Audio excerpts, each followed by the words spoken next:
کے آئے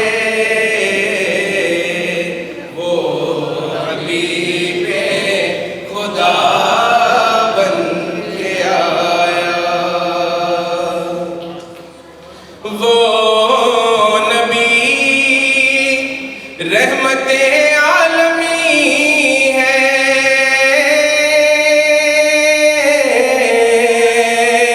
بوریا وہ نبی رحمت عالمی ہے،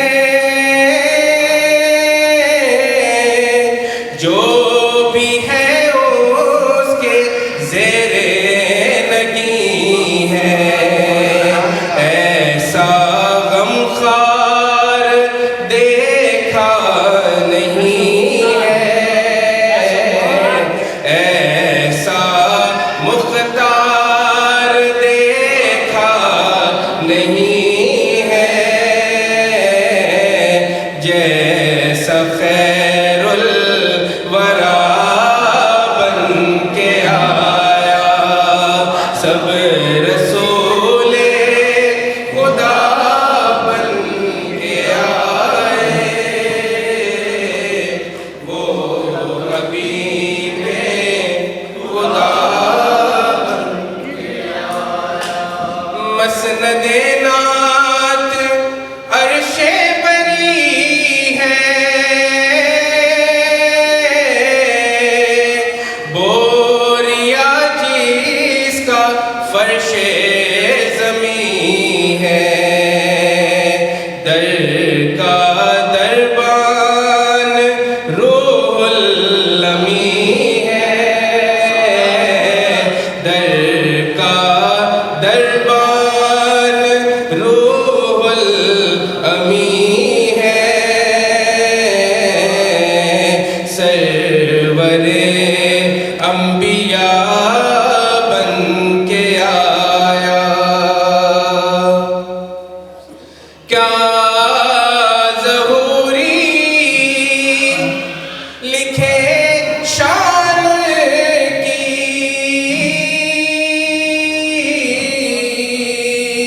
مدح کرتا ہے قرآن کی،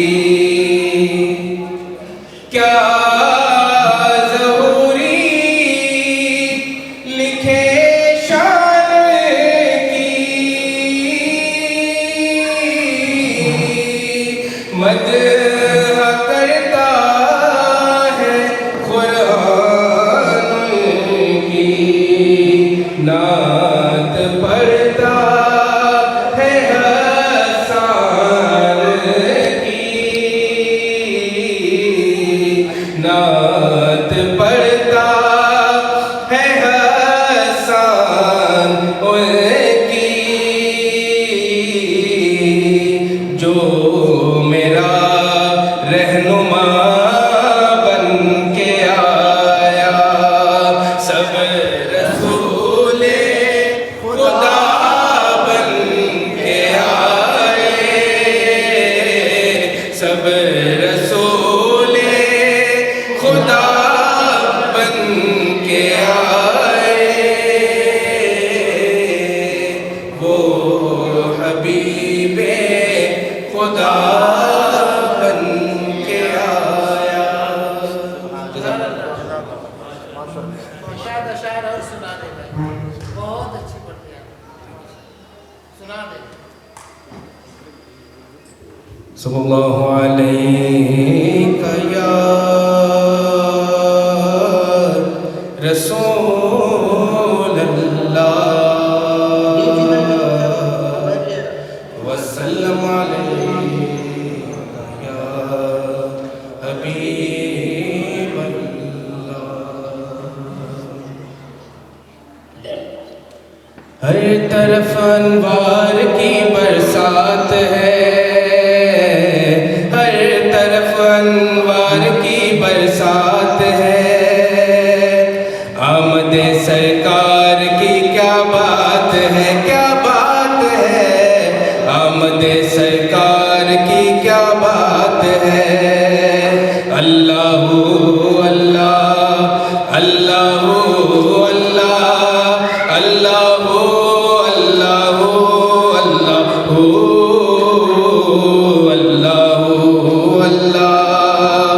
رات جو گزری نبی کے ذکر میں، رات جو گزری نبی کے ذکر میں، دن سے بہتر وہ ہماری رات ہے۔ اللہ اللہ اللہ اللہ اللہ اللہ اللہ اللہ اللہ۔ کیوں میں مانگوں جب میرے کشکول میں، کیوں میں مانگوں جب میرے کشکول میں، نقش نالے پاک کی خیرات ہے۔ اللہ اللہ اللہ اللہ اللہ اللہ اللہ اللہ۔ جزاک اللہ۔ ماشاء اللہ، جزاک اللہ خیر۔ Thank you.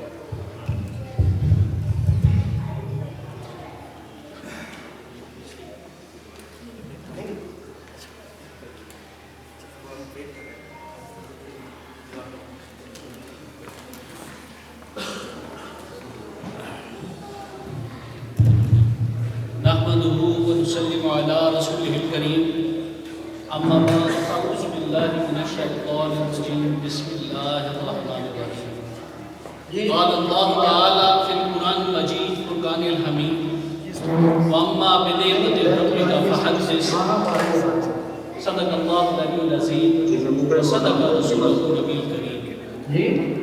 اللہ رب العزت نے اپنے پاک کلام میں یہ حکم فرمایا کہ جو اللہ تعالیٰ کی نعمتیں ہیں اس کا ذکر کیا کرو۔ بحمدی تعالیٰ آج ہم سب ایک عظیم نعمت کا شکر ادا کرنے کے لیے، ذکر کرنے کے لیے یہاں مجتمع ہیں۔ اللہ رب العزت ہماری جھولیوں کو بھر دے۔ رسول پاک صلی اللہ علیہ وآلہ وسلم کی وہ مبارک ہستی، وہ نور جو آج کے دن اس دنیا میں ظہور پذیر ہوا، ان کی رحمت اور شفقت کا صرف ایک تذکرہ کر کے میں اپنی جگہ لوں گا، اپنے مرشد کریم کو دعوت خطاب دوں گا۔ علماء نے لکھا ہے حضرت ثمامہ رضی اللہ تعالیٰ عنہ یہ اللہ کے محبوب آقا مدنی سرکار صلی اللہ علیہ وسلم کے صحابی ہیں۔ آپ اپنے ایمان لانے کا واقعہ خود تذکرہ فرماتے ہیں۔ ایک مرتبہ صحابہ کرام مدینے کے گرد و نواح پہ گشت کر رہے تھے، حفاظت کی وجہ سے گشت کیا جا رہا تھا۔ اس گشت کے دوران انہوں نے ایک شخص کو وہاں پایا، قریب پایا، اس کو مشکوک سمجھتے ہوئے اسے پکڑ لیا، اسے گرفتار کر کے مدینہ منورہ لایا گیا، مسجد نبوی کے ستون کے ساتھ انہیں باندھ دیا گیا۔ رسول پاک صلی اللہ علیہ وآلہ وسلم آپ جب اپنے حجرہ مبارک سے نکلے، حجرہ نور سے نکلے، تو آپ نے مسجد میں دیکھا کہ ایک قیدی کو وہاں باندھا گیا ہے۔ میرے آقا ان کے اس کے قریب چلے گئے اور ان سے پوچھا کہ تمہارا کیا حال ہے، تمہارا کیا خیال ہے؟ وہ عرض کرنے لگا، یا محمد صلی اللہ علیہ وآلہ وسلم کہ اگر آپ مجھے قتل کر دیں گے تو کسی چھوٹے شخص کو قتل نہیں کریں گے، میں اپنے قبیلے کا سردار ہوں، اور اگر آپ مجھ پر کرم کریں گے تو کسی ناشکرے پہ کرم نہیں کریں گے۔ یعنی اس کی مراد یہ تھی کہ اگر آپ مجھے آزاد کر دیں گے تو میں آپ کا شکر گزار رہوں گا، آپ کرم فرمائیں گے تو کسی ناشکرے پہ کرم نہیں فرمائیں گے، اور اگر آپ یہ پسند فرمائیں کہ فدیہ دوں، ہدیہ دوں، اور اس رقم کے بدلے میں مجھے آزادی ملے گی، تو جو چاہتے ہیں آپ مجھ سے مانگے، میرا قبیلہ آپ کو دے گا۔ میرے آقا مدنی سرکار صلی اللہ علیہ وسلم نے نگاہ کرم اٹھائی، کچھ دیر آپ نے اس کی طرف دیکھا، اور پھر صحابی فرماتے ہیں کہ رسول پاک صلی اللہ علیہ وسلم نے فرمایا کہ تمہارے بارے میں ہم پھر بات کریں گے۔ میرے آقا وہاں سے چل دیے، تشریف لے گئے۔ پھر اگلا دن آیا، میرے آقا پھر تشریف لائے اور آ کر آپ نے وہی سوال کیا کہ سمامہ تمہارا کیا خیال ہے؟ اس نے وہی جواب دیے جو اس نے پہلی مرتبہ دیے تھے کہ اگر آپ مجھے قتل کر دیں گے تو کسی چھوٹے شخص کو قتل نہیں کریں گے، اگر مجھ پر آپ کرم فرمائیں گے تو کسی ناشکرے پہ کرم نہیں فرمائیں گے، اور اگر آپ ہدیہ چاہتے ہیں تو میرا قبیلہ آپ کو منہ مانگی رقم عطا کرے گا۔ میرے آقا نے پھر وہی فرمایا کہ تمہارے بارے میں پھر فیصلہ کریں، اور میرے رسول پاک صلی اللہ علیہ وسلم وہاں سے تشریف لے گئے۔ اگلا دن آیا، میرے آقا پھر تشریف لائے، آپ نے وہی سوال کیے اور انہوں نے وہی جواب دیا۔ میرے آقا نے صحابہ کرام کو فرمایا کہ اس کو کھول دو، یہ جا سکتا ہے۔ ان کو کھول دیا گیا، صحابہ نے حکم کی تعمیل کی۔ صحابہ رسول پاک صلی اللہ علیہ وسلم کا کوئی حکم ملتا تھا تو وہ دیر نہیں کرتے تھے، وہ یہ سمجھتے تھے کہ اگر ایک ساتھ بھی ہم سے گزر گئی کہ میرے آقا کا حکم پورا نہ ہوا، کہیں ایسا نہ ہو کہ ہم ایمان سے چلے جائیں۔ میرے آقا کے فرمان پر ان کو کھول دیا گیا۔ وہ جیسے ان کو کھول دیا گیا وہ مسجد نبوی سے چلے گئے، اور فرماتے ہیں کہ مسجد کے قریب ہی ایک نخلستان تھا، ایک باغ تھا کھجوروں کا، میں وہاں چلا گیا۔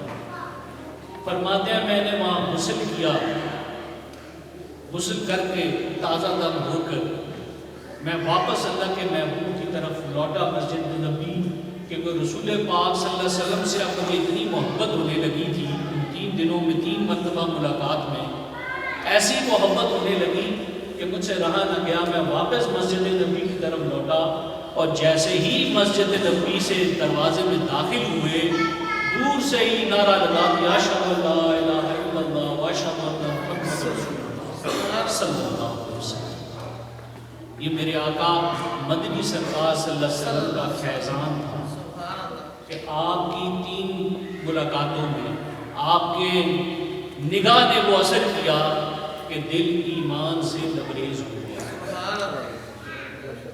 اب جو میں بات آپ کے سامنے پیش کرنا چاہتا ہوں، اب رسول پاک صلی اللہ علیہ وسلم کے اس دور پاک سے ہم حصی طور پر، زمانی طور پر دور ہو گئے۔